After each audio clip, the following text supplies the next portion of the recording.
Welcome my YouTube channel Kanhaiya classes. जी हाँ, इस वीडियो में हम आपको बताएंगे कि आप मानव के विकास पर एक निबंध इसके विषय में आप कैसे लिखेंगे।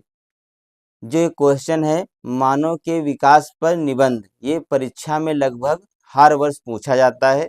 तो इस वीडियो में हम आपको बहुत ही आसान शब्दों में लिखकर समझाएंगे कि आप मानव के विकास पर निबंध कैसे लिखेंगे।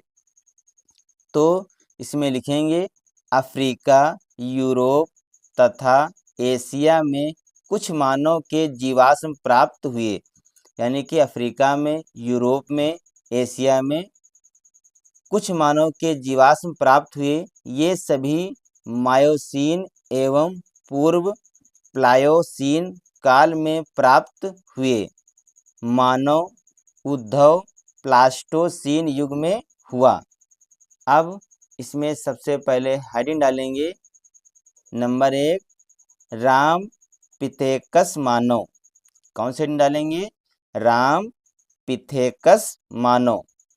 इसमें लिखेंगे इसका विकास लगभग 1 करोड़ साल पहले मायोसीन युग में हुआ था। यानी कि जो राम पिथेकस मानव है, इसका विकास लगभग 1 करोड़ साल पहले मायोसीन युग में हुआ था। भारत की शिवालिक पहाड़ियों पर इसके जीवाश्म प्राप्त हुए हैं। यानी कि जो राम पिथेकस मानव है, ये भारत की शिवालिक पहाड़ियों पर जो इसके जीवाश्म प्राप्त हुए हैं। अब नंबर 2 हेडिंग डालेंगे जावा मानव। इसमें लिखेंगे इस मानव का विकास पूर्व तथा मध्य प्लीस्टोन युग में लगभग 6 लाख वर्ष पहले हुआ था। यानी कि जो जावा मानव था, इसका विकास प्लीस्टोन युग में लगभग 6 लाख वर्ष पहले हुआ था। इसका जीवाश्म जावा के त्रिनील स्थान से प्राप्त हुआ। इसकी कपाल क्षमता 750 से 1000 सीसी थी। ये अग्नि का प्रयोग करना जानते थे। यानी कि जो जावा मानव था, ये अग्नि का प्रयोग करना भी जानते थे। इसके बाद अगली हेडिंग डालेंगे निएंडरथल मानव। अब इसमें लिखेंगे इनका विकास लगभग 150,000 वर्ष पहले हुआ तथा जीवाश्म निएंडरथल नदी जर्मनी से प्राप्त हुआ।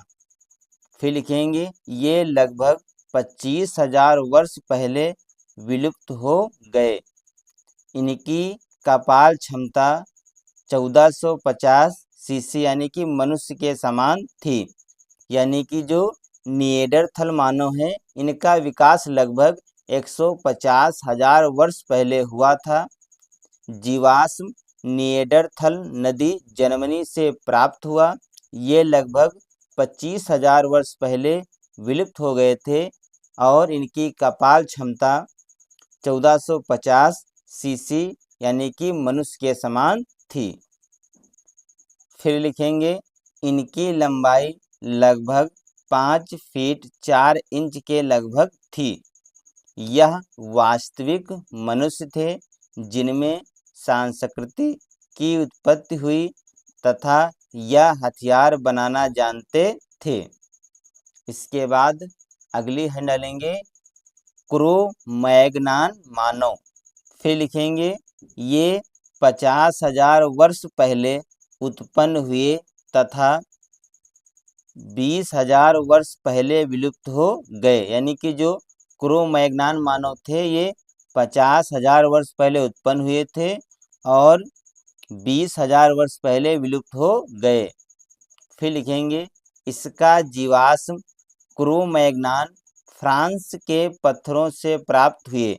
यानी कि जो क्रो-मैग्नान मानव है, इनका जो जीवाश्म है वो फ्रांस के पत्थरों से प्राप्त हुए। फिर लिखेंगे इनकी कपाल क्षमता 1600 सीसी थी।